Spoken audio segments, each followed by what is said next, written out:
Dicen que la mayoría de homicidas y violadores tuvieron la misma niñez.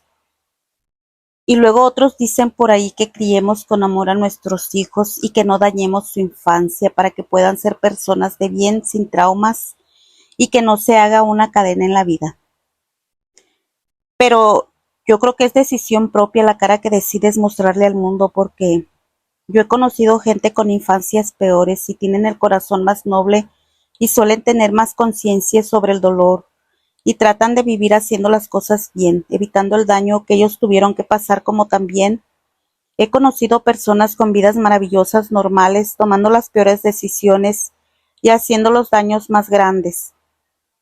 La vida te la das tú, me dijeron una vez por ahí.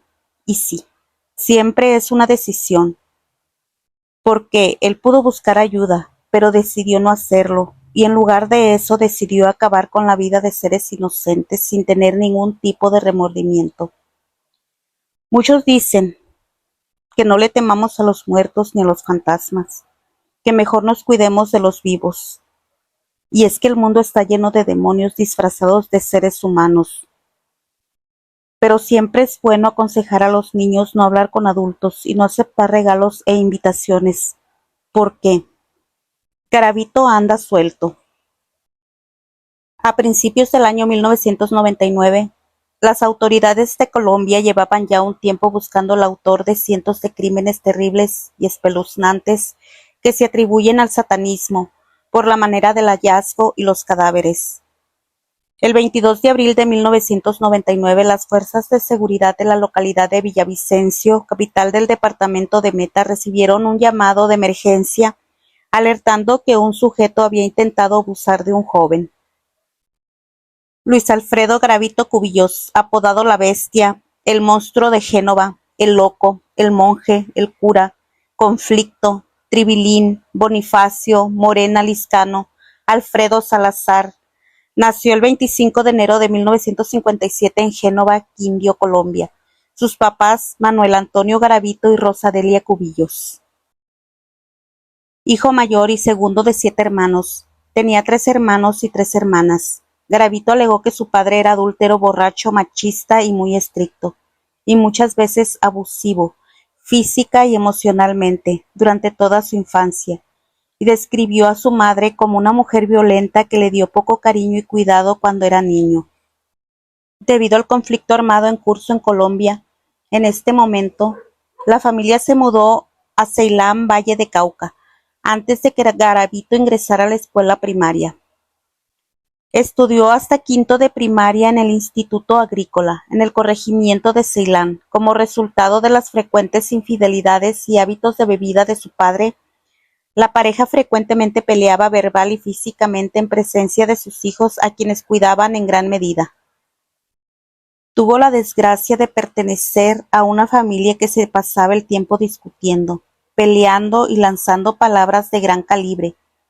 Alegó haber sido atado a un árbol a los 6 o 7 años y golpeado con un machete, y de sufrir otros abusos como ser agredido por un palo macizo durante horas. También alguna vez mencionó que su padre no dormía con su madre sino con él.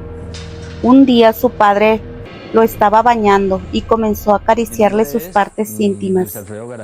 Aquello lo dejó marcado para siempre cuando tenía 12 años, cuando fue víctima de abuso por parte de un amigo de su padre, quien abusó de él durante 2 años, lo torturó causándole daño en sus partes íntimas, pues lo mordía mientras se estimulaba, lo ataba a una cama y lo quemaba con velas. También en la escuela recibía bullying por sus compañeros por sus gafas. Le llamaban Garabato por su apellido. Posteriormente, la familia de Garavito se mudó al municipio de Trujillo, en donde corrió con la misma suerte, pues según sus declaraciones volvió a ser abusado, pero esta vez por un párroco de la iglesia. Y después de eso comenzó a sentir una gran atracción hacia los hombres. Y un día, cuando Alfredo y sus hermanos se fueron a dormir, les pidió que se quitaran la ropa. Ellos lo hicieron y Garavito los acarició, pero no pasó nada, y a partir de entonces, cuando sus hermanos dormían sin que ellos se enteraran, los acariciaba.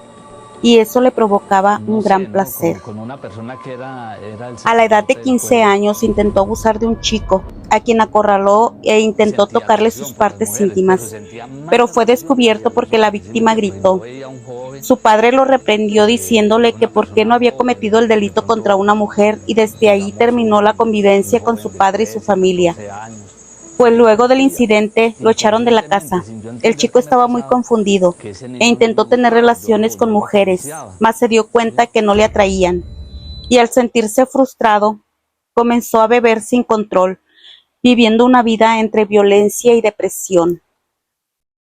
Decidió ir a un psiquiatra y por un tiempo logró tener estabilidad emocional. Consiguió trabajo en una panadería en el lugar donde radicaba y por las tardes acudió a la iglesia. También acudía a Alcohólicos Anónimos, pues se sentía atormentado, pero nada de esto pudo ayudarlo, ya que en ocasiones buscaba a chicos con quien tenía intimidad a cambio de dinero, pero Garavito buscaba algo más extremo, algo que le ayudara Mi a saciar sus tendencia fantasías, homosexual para lo cual y comenzó a empezó raptar como a armar, chicos para abusar como de cuando uno ellos, está pasando de ser víctima a victimario jugando un rompecabezas, y ¿no? replicando Y con empieza a ellos colocar las las fichas claves, torturas ¿no? a las que él era sometido, y se dio cuenta que su satisfacción provenía del dolor que infligía. El 4 de octubre de 1992, Alfredo Garavito se encontraba bebiendo alcohol. De pronto encontró un niño que se encontraba jugando y se las ingenió y llevó al pequeño a un lugar solitario donde abusó de él. Lo apuñaló hasta quitarle la vida, y así inicia uno de los criminales más despiadados que existían. A partir de entonces, los actos de Garavito se volvieron más sanguinarios y en muchas ocasiones recorría las calles en busca de víctimas. Una vez que seleccionaba alguno, les ofrecía dinero y se los llevaba con la promesa de un No, trabajo. no todas las Los víctimas, no, eran chicos niños eran llevados a de un lugares estrato no apartados y tampoco solitarios paupérrimo, donde eran sino un sometidos a estrato más toda o clase de menos de atrocidades. segunda Algunos segunda cuerpos categoría, fueron encontrados clase sin 2, cabeza o abiertos en y canal niños con que pues de múltiples pronto iban heridas al colegio, de punzocortantes. pronto niños Otros tenían cortes en la de pronto garganta y muchas veces porque les gusta no tenían trabajar, sus partes íntimas. honestamente. Algunos les hacía falta los pulgares. En 1998 se descubrió una fosa común donde había 13 cuerpos de niños en un descampado zona cafetera de Colombia, precisamente en la localidad de Pereira, departamento de Risaralda. Además de los restos óseos que se encontraron en el lugar, se encontraron elementos como parafina, lo que llevó a los investigadores a pensar que se trataba de un ritual satánico. Se empezaron a formular otras hipótesis, entre ellas un ajuste de cuentas o venganzas entre narcotraficantes, o quizá entre un caso de tráfico de órganos. Mientras tanto, en otros departamentos se estaban llevando a cabo investigaciones con sorprendentes similitudes. El equipo de criminalística dio inicio a las pericias y al análisis de los restos óseos encontrados. Los primeros estudios determinaron que se trataban de víctimas caucásicas entre 8 y 14 años. Todas presentaban signos de desnutrición y sus piezas dentales dejaban en evidencia que nunca habían recibido tratamientos odontológicos. Estas observaciones llevaron a la conclusión de que se trataba de niños de clase social baja. Las marcas en sus huesos delataron que el agresor no solo era un asesino, que también era un tipo perverso, puesto que las víctimas habían sido atadas de manos y pies. Todos habían sido dejados en la misma posición y presentaban restos de un mismo licor. Estos datos comenzaron a reducir la hipótesis a una sola: las autoridades estaban buscando a un asesino en serie. El 6 de febrero de 1999, en la región de Palmira, a unos 60 kilómetros de Pereira, se hallaron nuevos restos de niños que habían sido abusados y asesinados de la misma manera que los investigadores ya conocían. Sin embargo, esta vez el agresor había dejado varios indicios. Se recolectaron 3 elementos: ropa interior del atacante, zapatos, anteojos y dinero. También se encontró la tapa de un licor, y las pruebas comenzaron a arrojar importantísimos datos que sirvieron para reconstruir la apariencia. Uno de los datos más llamativos fue que cuando el asesino caminaba, dejaba un rastro de estar arrastrando el pie. Además, los zapatos determinaron la estatura del agresor, entre unos 63 metros y unos 67 metros de altura. El estudio hecho sobre los anteojos dieron a conocer que la persona utilizaba un lente bifocal de 2.5 dioptrías, evidenciando que sufría de una enfermedad que suele presentarse en personas de entre 40 y 45 años o entre los 55 y 60 años. También los billetes condujeron a los investigadores a determinar que se encontraba en constante movimiento por la geografía del país. Habían encontrado la suma de 169,000 pesos colombianos en 27 billetes que habían sido distribuidos en el sur del país, en las cercanías de la frontera con Ecuador. Esta nueva información obtenida junto con el ADN encontrada en la tapa del licor permitieron que la búsqueda pudiera reducir la cantidad de posibles sospechosos. Los expertos dirigieron la búsqueda hacia los casos que involucraban a los abusadores de pequeños en la última década y así se obtuvo el resultado de 5,225 casos. Pero de estos se descartaron a los que incluían niñas y se redujeron a 1,564 expedientes. Luego excluyeron a los agresores menores de 42 años, dejando 95 posibles criminales. De esa lista, solo 45 personas cumplían con la estatura de unos 63 metros y 1.67 metros. La selección se redujo entre los criminales que habían delinquido en la zona donde habían ocurrido los hechos y quedaron 25 sospechosos, entre ellos un hombre llamado Alfredo Garavito. Mientras tanto, en otro departamento del país, un investigador llevaba su propia investigación revisando los archivos de crímenes que involucraba el abuso y asesinato de infantes de la última década. Fue así que se descubrió que Alfredo Garavito había sido acusado y detenido por el asesinato de un menor en la ciudad de Tunja, pero fue dejado en libertad por falta de pruebas. Los datos documentados en el expediente del sospechoso llamaron la atención del investigador, que se propuso llegar al final de la verdad, porque su instinto le decía que él era la persona que estaban buscando. Ante su sospecha, visitó la casa de la hermana de Garavito, quien le entregó algunas pertenencias que el sujeto había dejado en una de sus visitas, y el investigador encontró una cantidad enorme de libretas que contenía el registro de todos los lugares por donde Garavito se había trasladado, donde anotaba sus andanzas, a quienes había conocido y los hoteles donde se había hospedado. Entre sus pertenencias se encontraban cuchillos y elementos similares en los que habían aparecido en los lugares de investigación, como por ejemplo el licor que bebía. Mientras tanto, en Pereira, las autoridades dirigieron sus sospechas a otro sospechoso, porque tenían motivos para hacerlo: Pedro Pablo Ramírez García, quien tenía un récord por abusos cometidos a niños en los años 80. Presentaba las mismas características que el perfil criminal del agresor. Tenía 44 años y la estatura estaba dentro del rango establecido. Había nacido en Pereira y se le había visto en las calles vendiendo miel en envases del mismo licor del presunto asesino. Y sin dudarlo, las autoridades fueron tras él y lo detuvieron. Pero Ramírez se declaró inocente y alegó no tener nada que ver en los casos por los que se le incriminaban, y lo dejaron encerrado. Mientras Ramírez permanecía en la cárcel, 4 niños fueron asesinados en Bogotá con las mismas características que los casos estudiados.